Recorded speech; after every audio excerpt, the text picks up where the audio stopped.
It's really a hysterical, unintentionally hysterical photo. So yes, after they were elected, this is now the heads of Japan and the heads of China finally shaking hands. But when you look at this photo, it's like, mom made me shake my hand with this guy because I don't want to be here. From Seoul, South Korea, you're listening to Asia News Weekly.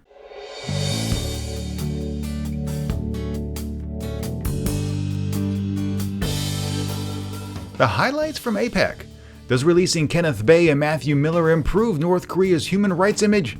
And has the time finally come to clear the streets in Hong Kong? These stories and more are on the November 14th edition of Asia News Weekly.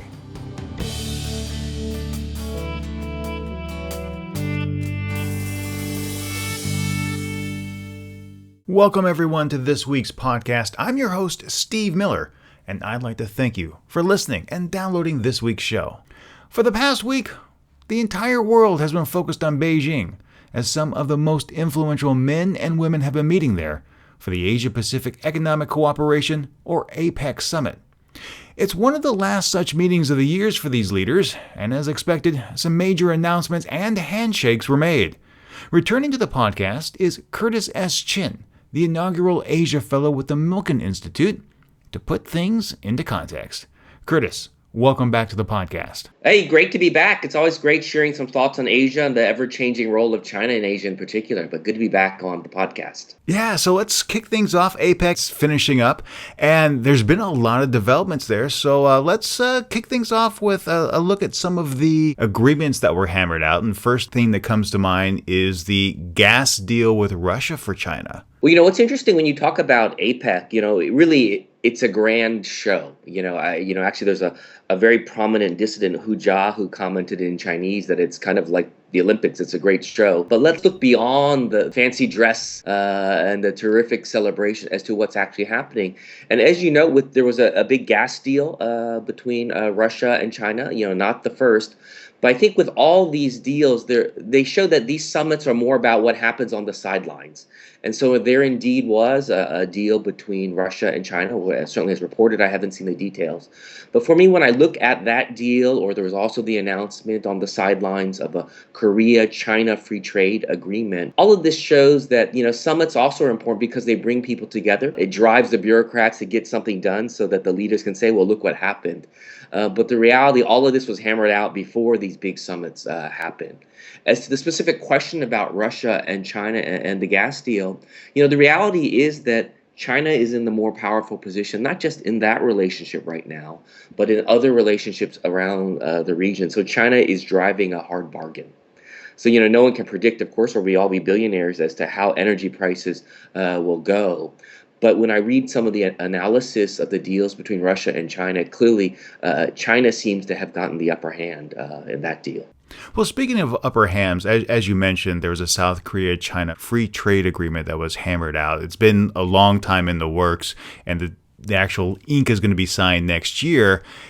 Is China coming out ahead on this one as well? That I don't know. I haven't seen the details, but our South Korean counterparts and colleagues, they're smart negotiators also. But clearly, whether you're Russia or you're Korea or any of the other neighbors of China, clearly China is a force to be reckoned with. But it's also interesting that in each of these deals, it's playing some ways into the Chinese hand of seeking always to do bilateral deals. Clearly, I think on a separate podcast that we did together, we focused on, raising tensions in the South China Seas, where China, again, wants to try and negotiate, when it does want to negotiate, resolutions based on bilateral discussions. Because clearly when other nations come together, in this case, the nations of Southeast Asia, if they had a common position on the South China Seas, they would likely be in a stronger position to negotiate with China versus one-on-one. But I have confidence that Korea can fight for itself and fight for what it needs done also to help the Korean people. But clearly the broader push for free trade, I personally believe, is a good thing. And there again, I would hope that one positive benefit, there will be very many, but one positive benefit of the Republican takeover of the U.S. Senate is that actually President Obama will have the authority to have what we call It's almost like if you understand the U.S. legislative process, hopefully the Republicans will now allow President Obama, if he is to negotiate a Trans-Pacific Partnership, a big free trade agreement deal, the U.S. Senate will now simply vote yes or no. But certainly my hope is that they will vote yes. And that's something a Democratic Senate was not likely to do, to give the president the authority to just bring something to the Senate and seek a yes or no vote. So that's a good thing. That's a good thing for free trade. One positive thing that can come out of that last Senate election, the midterm election just a week ago. Yeah, I mean, it's fairly interesting, and I certainly do think and I agree that this will provide some movement on that TPP. But let's talk about something that has been making the rounds of the internet, something that has actually caused quite a stir. And this has been what I would call almost a meme-like picture with President Xi Jinping and Prime Minister Abe. The two finally got to meet. And I wanted to get your opinion about what led up to this meeting and if you think this will signal further diplomatic meetings down the line. It's funny that photo. I don't know if Asia News Weekly has tweeted it, but I certainly did, via my @CurtisSChin Twitter account. It's really a hysterical, unintentionally hysterical photo. So yes, after they were elected, this is now the heads of Japan and the heads of China finally shaking hands. But when you look at this photo, it's like mom made me shake my hand with this guy because I don't want to be here. And so my adding to that the Twitter sphere, I commented in my own caption. It's like, why are you touching my hand? But clearly, I think both leaders, to be a little more serious here, I think both leaders recognize these are still the second and third largest economies in the world. And they need to come together and work together despite the terrible history and the difficult, times between these two countries.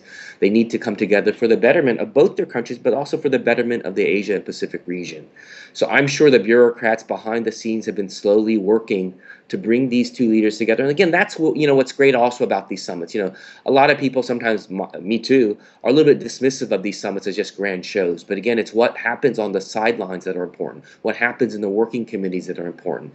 And so this summit provided the occasion for the bureaucrats behind the scenes to work towards these two leaders at least meeting, to break the ice, so to speak. But again, the hard work lies ahead as to what now, that at least these two leaders are talking, but what lies next between these two powerful and economically strong countries. Well, you bring up a really good point here as well. China has a very large economy. Japan has a very large economy. And when we look at East Asia, the other piece of that picture is South Korea.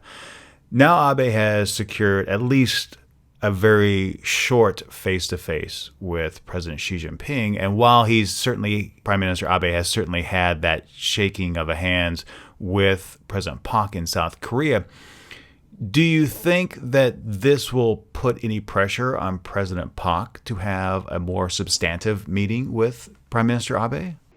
There are many occasions throughout the year when senior leaders gather. And of course, my hope is that always leaders get the chance to, talk, to build up our rapport. But again, the reality also is a lot is done before those meetings take place. And so there, I'm not sure what is going on behind the scenes between Japan and Korea to work towards that. But my hope is that engagement is happening, and it's certainly in everyone's interest for these countries to work together. Japan and Korea also have similar interests when they look at China sometimes and what China is doing in the region. China, to its credit, has lifted really hundreds of millions of people out of poverty. We should give them credit for that. But at the same time, China is increasingly, from my outside perspective, asserting itself in a way that is not positive for the region. And both Japan and Korea, even though they have their own territorial disputes, will both benefit also from a China that is more engaged. Certainly a more prosperous and peaceful China is, I think, what every nation wants. And so my hope is that everyone is working towards that, even though they might not yet be shaking hands or grimacing before the cameras while shaking hands. Speaking of China, during his opening remarks to the CEO sessions, President Xi mentioned the Asia-Pacific dream. And this kind of piggybacks upon our previous discussions about, is new China the old Japan? And I wanted to get your impression about what President Xi said. Well, it's funny, is the Asia Pacific dream just a more friendly version of what he described earlier as the Chinese dream, which of course was a playoff of the American dream? Without going into his, specific words, I think what China recognizes is that it's been losing the PR battle. Certainly, it's been winning the economic battle by many metrics. But for all of its strengths economically, I think Pew Research, respected research firm, put out some data, and a lot of people are afraid of China. As you look across the region, I think leading the pack as to who feared most that China's assertiveness would lead to war was the Philippines, and perhaps that's understandable given Philippines-China tensions. And so when you look at Xi's rhetoric about the Asia Pacific dream, I think perhaps what he forgot to mention was that part of that dream from the rest of Asia is that dream is also one that is not driven by China. So it's certainly terrific that Xi is talking about the greater Asia community, but I think we also need to focus on the real details of what that means. And so for a Filipino, for a Korean, their version of an Asia Pacific dream may very well be very different than that what President Xi is describing. And that's to me, of course, people can't see me on your podcast, but clearly I'm Asian and American. And for me, what's always terrific when people talk about, what is the American dream? It's also about aspiration and values, and that people can hopefully find a better life for themselves and their family, and hopefully do it in a peaceful way. And my hope is that that's what every nation's dream is all about, a better world for their own citizens, but in a way that does not lead unintentionally or intentionally to conflict. And that was very much the conversation our last time around about, is this new China of today the old Japan, the old imperial Japan that unintentionally put Asia on the path to war? Likewise, another announcement that came out around the time of this APEC summit was that China has the resources. China was announcing almost a new version of the Silk Road, that various trading routes would, of course, all lead back to China. That raises again the history. Is this new version that China is putting forth of a trade realm in the region what Japan described in pushing a greater East Asia co-prosperity sphere that again led intentionally or unintentionally to war in Asia? Certainly, that's no one's hope, but I think every nation should be treated as an equal. And I think that's something China needs to understand also. Just as the world is adjusting to China's rise, China will also have to adjust to the rest of Asia's rise. One last question, Curtis. We have now completed APEC, and coming up next is the East Asia Summit. Many of the same players will actually be attending that session as well. Do you have any predictions? Anything you'd like to see come out of that meeting? I think all these summits, actually, I think it's just one of four that I know President Obama is going to. We certainly have at APEC. We had the East Asia Summit taking place in Burma, also known as Myanmar. We have a G20 meeting taking place down in Brisbane in Australia. And also there's an ASEAN, Association of Southeast Asian and Asian Gatherings. I think for all these meetings, there'll be incremental progress on a number of issues. I think pundits will be talking about what happened on the sidelines. With all these summits, I believe that each of them will bring some things forward, and the opportunity to set deadlines and push people together is a good thing. But I don't think we're going to see any major breakthroughs. I mean, that's my big projection. I don't think the Trans-Pacific Partnership will be concluded anytime soon. China has its own rival version of a free trade agreement for Asia that they're pushing. But all of these things, I hope there'll be incremental progress from these various summits. But again, I think all of us need to get down to the details, have some very real metrics of what needs to be accomplished in the near term. But in general, these summits are also about broad statements. My projection, of course, for the G20 is that they will again be encouraging countries to do what they can to help the global economy. It's still a very, kind of slow growth or no growth economy for many nations of the world. But when I look at my former colleague, President Kuroda, then of the ADB, who now runs the Bank of the Japan, who really pushing a easy monetary policy for Japan, I think every nation needs to recognize that, again, all these things need to work together. monetary policy alone will not drive Japan forward. They need to do some critical reforms there. And back in my own home country of the United States, it's the same. It's not one single thing that will drive that economy forward.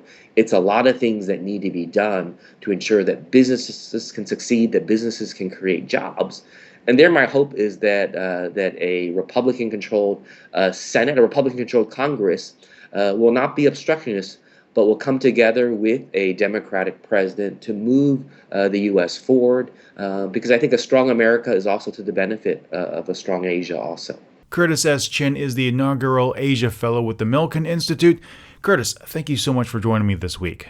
Always great being on your show, and looking forward to this and future podcasts on Asia News Weekly.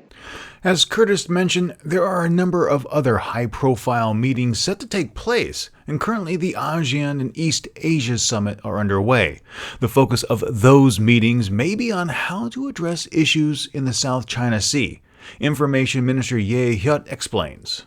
Our expectation is, after this summit, all the stakeholders can agree on the process to how to implement the code of conduct as soon as possible. APEC, the East Asia Summit, the forthcoming G20 and ASEAN summits are all designed to keep communication lines open between these world leaders and do so both at an international level but also on the local stage. With the end of the year approaching, what do you see as the most important issue for the Asia-Pacific region? And coming up later in the program, is it finally time to clear the streets of Hong Kong?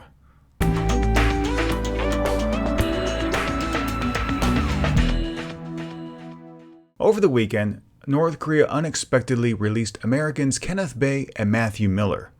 Bae had already served 2 of his 15 years for his alleged crimes against the state, and Matthew Miller was just beginning his 6-year sentence.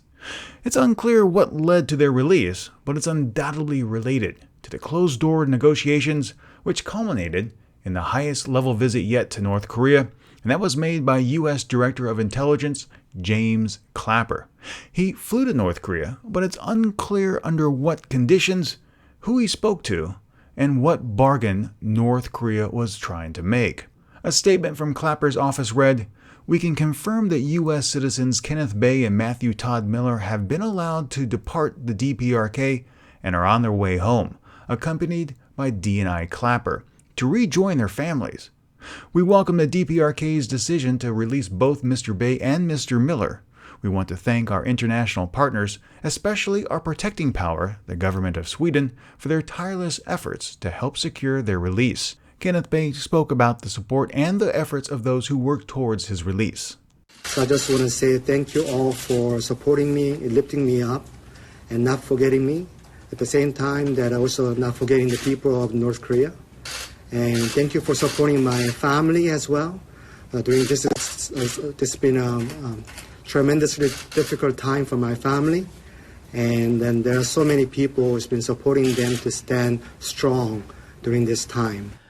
It's unknown why Kim Jong-un decided to let the men go free, but with North Korea facing referral to the International Criminal Court for crimes against humanity, it can't be overlooked that this might be an attempt by the regime to continue its charm offensive and retool its public image ahead of that vote. Joanna Hosniak, Deputy Director General of the Citizens Alliance for North Korea Human Rights, joins me now via Skype with her thoughts. So Joanna, welcome back to the podcast. Thank you for having me again. When you were last on the podcast, you mentioned North Korea asked a lot of questions as to how the Commission of Inquiry determined that it had committed crimes against humanity and that North Korea was very concerned.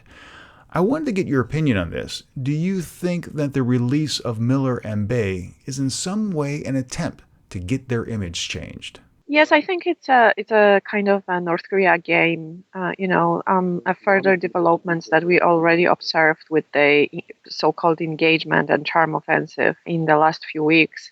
So this is really, well, one thing is to simply somehow stop the motion, the motion of referring them to any criminal justice in the future. And this kind of strategy is supposed to affect certain countries that either abstained or maybe voted no or recently switched to yes, but are still reconsidering whether these strong measures are really necessary vis-a-vis North Korea engagement. So this strategy is probably, directed at discarding this whole notion of accountability and the responsibility for crimes in recent decades. And I'm sure that, this serves for them as one of the arguments that they are doing everything in their power to engage with the international community. Do you think that this current change, this release, will have any effect on those who are maybe waffling on their votes? I think it might have. Maybe not the release itself only. This is complex issues that are that we have to consider together. So, for example, proposition negotiations. With the special rapporteur. They met with him for the first time, and whether to allow him to enter the country with EU, and the proposition of technical cooperation from the Office of High Commissioner for Human Rights, and so on and so on. So this is not, we cannot view this release as a separate issue. It's all a complex issue, and many countries will look into that probably and will consider, what to do next. Still, the Commission of Inquiry had a very strong impact on many countries. So there is recently during the meeting in New York, the Special Rapporteur Marzuki Darusman proposed a two-track approach. So one is a approach based on accountability, and second on engagement. And this is what the resolution really offers. This is nothing, that the resolution is not that far from this two-track approach. Is on one hand, it suggests that the regime, the leaders will be held responsible for the crimes, but on the other hand, it encourages, the engagement. So this is the matter of working out certain system that would be applicable to North Korea, how to connect all these different approaches into one system, into one kind of system that will be working with North Korea. But the thing is that it's many countries probably will not be very affected by this recent engagement, because it's only very recent, and many countries do know that any negotiations regarding, for example, access of the UN staff to the country will take months to negotiate really the proper, conditions for such access, and any, further engagement issues. Such negotiations cannot be, done during one day. And this is just a recent development. So when we have, on a scale, the decades of North Korea's violations and also non-engagement with the UN and with the international community on human rights issues and their recent approaches, the countries are suspicious. Of course, many of them are suspicious whether this is really a long-term approach of North Korea, or whether it is just a game. So I think that many countries will not be willing to switch the votes and discard the motion of accountability just to give a chance to North Korea, because North Korea proved in the past that it cannot be reliable, that it very often backs on its promises and on agreements and so on. So that the international community doesn't really trust North Korea. Joanna Hosniak is Deputy Director General of the Citizens Alliance for North Korea Human Rights. Thank you so much for joining me today. Thank you for having me. As Joanna said, North Korea had been attempting to get the EU and various UN officials to discuss the resolution that may ultimately refer them to the International Criminal Court. They then announced on October 30th that they were suspending all of those efforts. In a statement by North Korea's UN mission, they released this: "Although we are not opposed to the dialogue and cooperation for promotion and protection of genuine human rights, We will strongly respond to any attempt to continuously abuse the human rights issues in sabotaging our system to the last ditch. The vote on whether or not to refer North Korea to the International Criminal Court to stand trial for crimes against humanity is expected to take place on Tuesday, November 18th. I'd love to get your prediction on the vote. Did the release of Bay and Miller do enough to change the mind and give North Korea a reprieve in that General Assembly vote? Be sure to leave your thoughts in the comments on Facebook or Twitter. What else happened in Asia this week? The weekly brief is just minutes away.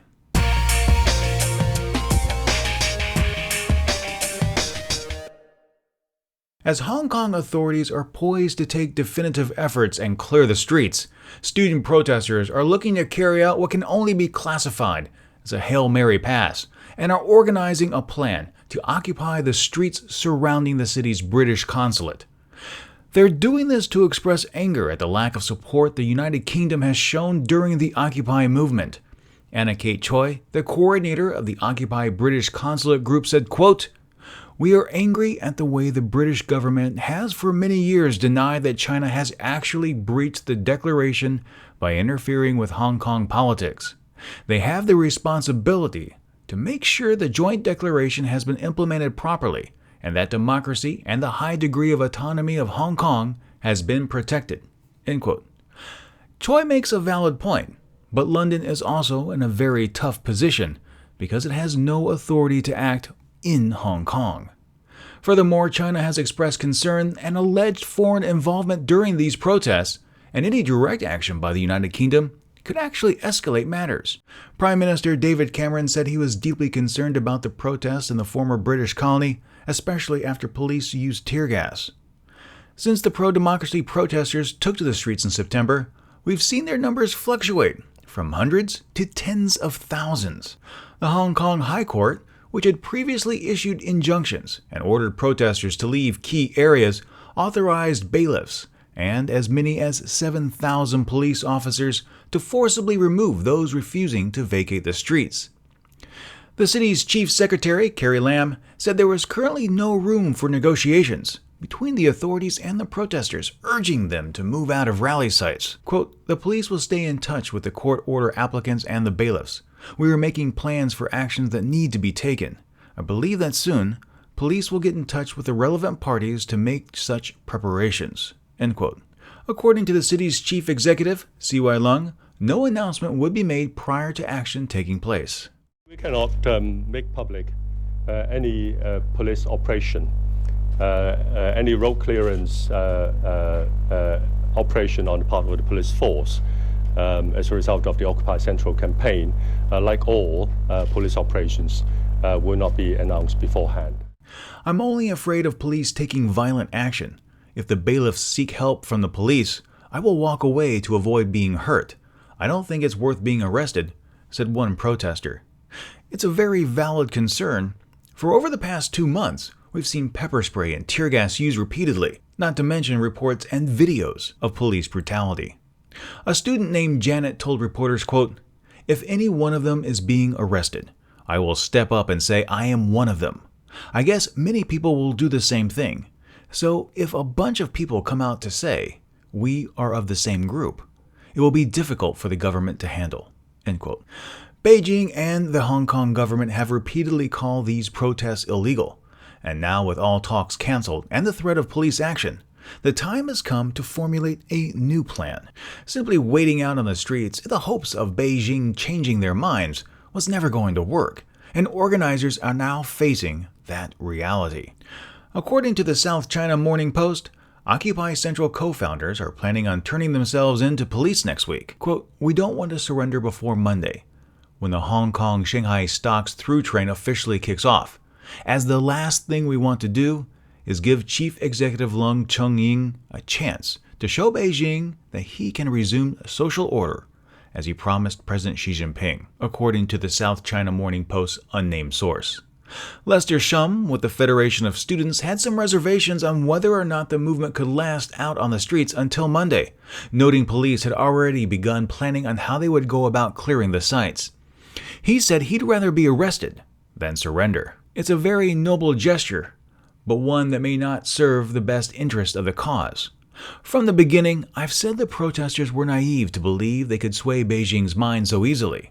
Occupy and student leaders need to strategically retreat and reformulate their argument. They need to present a plan to the leaders that both sides can live with. Carrie Lam is absolutely right. With both sides on polar opposite sides of the issue, there's just no point in talking.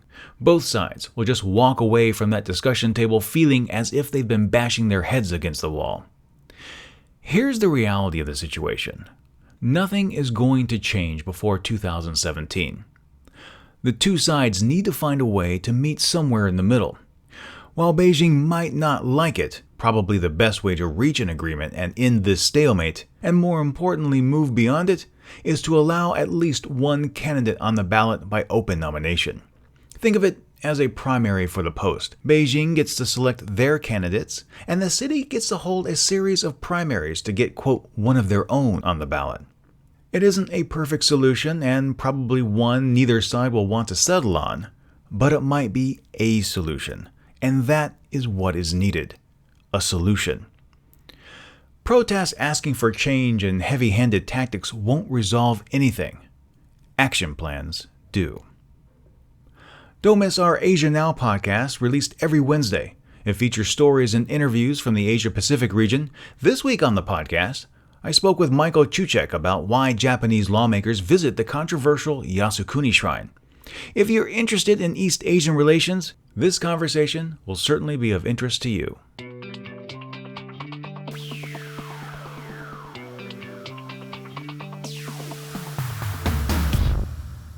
What else happened this week you may have missed? Well, it's time to take a look inside the weekly brief. 1 year ago, Super Typhoon Haiyan, also called Yolanda in the Philippines, made landfall.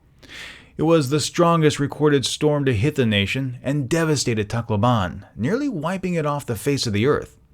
Philippine President Aquino has come under fire for the way his administration has handled recovery efforts, and even after 1 year, more than 200,000 families are still living in bunkhouses, tents, and shanties in, quote, unsafe areas.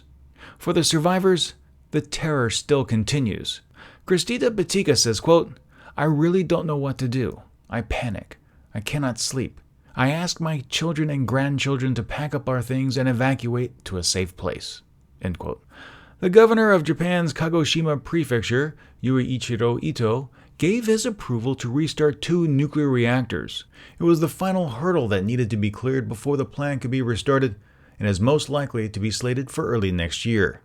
38 of 47 from the Kagoshima's Prefectural Assembly backed the restarting of the reactors, although protesters were present shouting, "No restart." Prime Minister Shinzo Abe says Japan has no choice but to restart the nation's reactors, arguing the shutdowns are slowing the economic growth of the country. China began to renovate the former headquarters of the infamous Japanese Army Unit No. 731. Located in the northeastern city of Harbin, the renovation will continue until late next year. The facility currently serves as a museum and a testament to what China says were the war crimes committed there. Unit 731 was a top-secret biological and chemical warfare research base, serving as the center of Japan's biological warfare operations in China and Southeast Asia during World War II. The Shanghai-Hong Kong Stock Connect, which was previously delayed due to regulatory hiccups, has now been approved and is slated to begin operation on Monday, November 17th. It's expected that the connection of the stock exchanges between the two cities will see roughly $3.8 billion in daily cross-border trading. In what some have called a landmark ruling in Malaysia, the Court of Appeal declared cross-dressing as a form of freedom of expression. Justice Maud Hishamuddin Maud Yunus ruled that Section 66 of the Sharia criminal enactment contravened multiple articles of the federal constitution, which ensured fundamental liberties. Quote, a person's dress, attire, or article of clothing are a form of expression, which in our view is guaranteed under Article 10, freedom of expression, he said. 17 Lao girls who were reported to have been forced to provide sexual services in Thailand were rescued by authorities. All of the girls were under 18 years of age, with 3 being under 14. The young girls had arrived to work at a karaoke club. but were then thrust into Thailand's sex industry. It is an absolutely disgusting tale, and I'm glad the authorities were on top of this one. Thailand is currently trying to improve its rankings in this area and has launched several efforts to reduce human trafficking. Rurik Judding, the former British banker being held in Hong Kong for the murder of 2 Indonesian women, was sent to be evaluated by 2 psychiatrists. 2 doctors must evaluate and conclude he's fit to stand trial, and until then, Judding will be held in Hong Kong's maximum security Shu Lam Psychiatric Center, awaiting his next court appearance, currently scheduled for November 24th. The bodies of the 2 women were found in Judding's Wan Chai district apartment. One body was found naked in the living room, with knife wounds in her neck and buttocks. The other was found stuffed into a suitcase on the apartment's balcony. In a very bizarre message posted on his Facebook wall, Judding wrote, "Embarking on a new journey, stepping down from the ledge, burden lifted, new journey begins, scared and anxious, but also excited. The first step is always the hardest." Other stories we covered this week on the Asia Brief podcast included updates from the APEC Summit, like members from the ministerial meeting agreeing to increase collaboration in efforts to recover assets illegally transferred and reduce graft. The Gwangju District Court in South Korea also found Captain Lee Jun-suk guilty for abandoning the Sewol ferry that sank on April 16th of this year. The court sentenced him to 36 years in prison, the same day the nation called off search efforts for the 9 unrecovered victims. And that's just a quick rundown of some of the stories you may have missed this week on the Weekly Brief.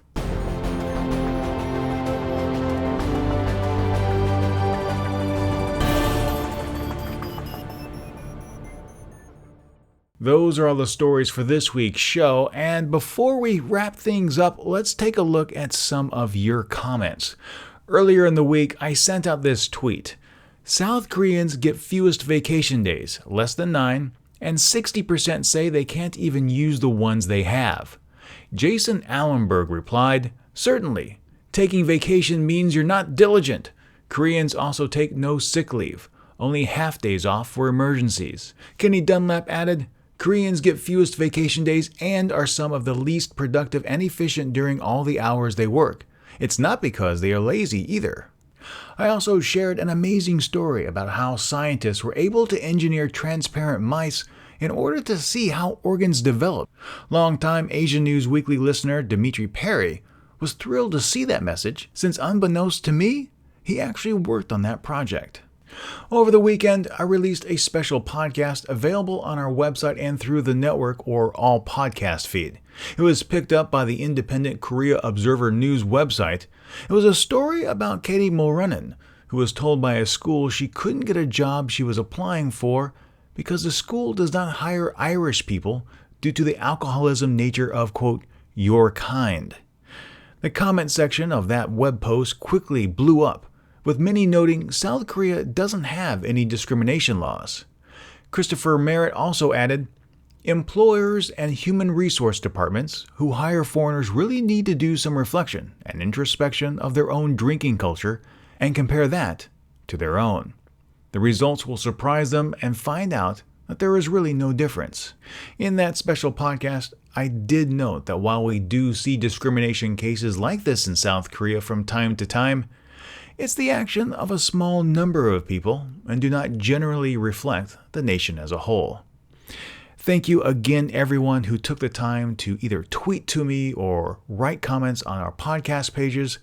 I really do appreciate it, and I value each and every comment. And that brings me to this point. I sincerely hope you'll take a moment to share your thoughts about the stories I covered this week's, whether it be in the comments on Facebook or Twitter. If you haven't found us on social media, those addresses are facebook.com/Asian News Weekly, or you can tweet at Asian News Weekly, of course, on Twitter. You can also send an email to the show with your questions or feedback, what you like, what you don't like, your comments. Just drop a line to podcast@asiannewsweekly.net. You can play and download all of our episodes at our website, asiannewsweekly.net. But if you prefer the show in podcast form, look for us on iTunes, Stitcher, and TuneIn Radio. And speaking of these podcast services, you do have a choice. You can subscribe only to Asia News Weekly, this podcast, but if you want an easy way to get every single one of our shows and anything extra we produce, I recommend subscribing to our network feed to have everything instantaneously delivered to you. If you enjoyed this episode, and I hope you did, I hope you'll share it with your friends and subscribe so you won't miss the next one. To learn more about the stories mentioned in this week's podcast, check out our show notes on our website. And of course, one last bit of information. Over the past 2 months, it's been my esteemed pleasure to bring you the latest news from the Asia-Pacific region Monday through Thursday on a podcast I called The Asia Brief. This week marks the end of that regularly scheduled podcast. Now, the Asia Brief isn't going away, but it's transforming into a new special feature podcast that will broadcast periodically, not necessarily on a regular basis. Instead of featuring daily news headlines, the Asia Brief will focus on a single story and give you a brief glimpse into the current events of the region. Well, my friends, that is it for this week's podcast. I want to thank you for listening and downloading the show once more. For Asian News Weekly, I'm Steve Miller.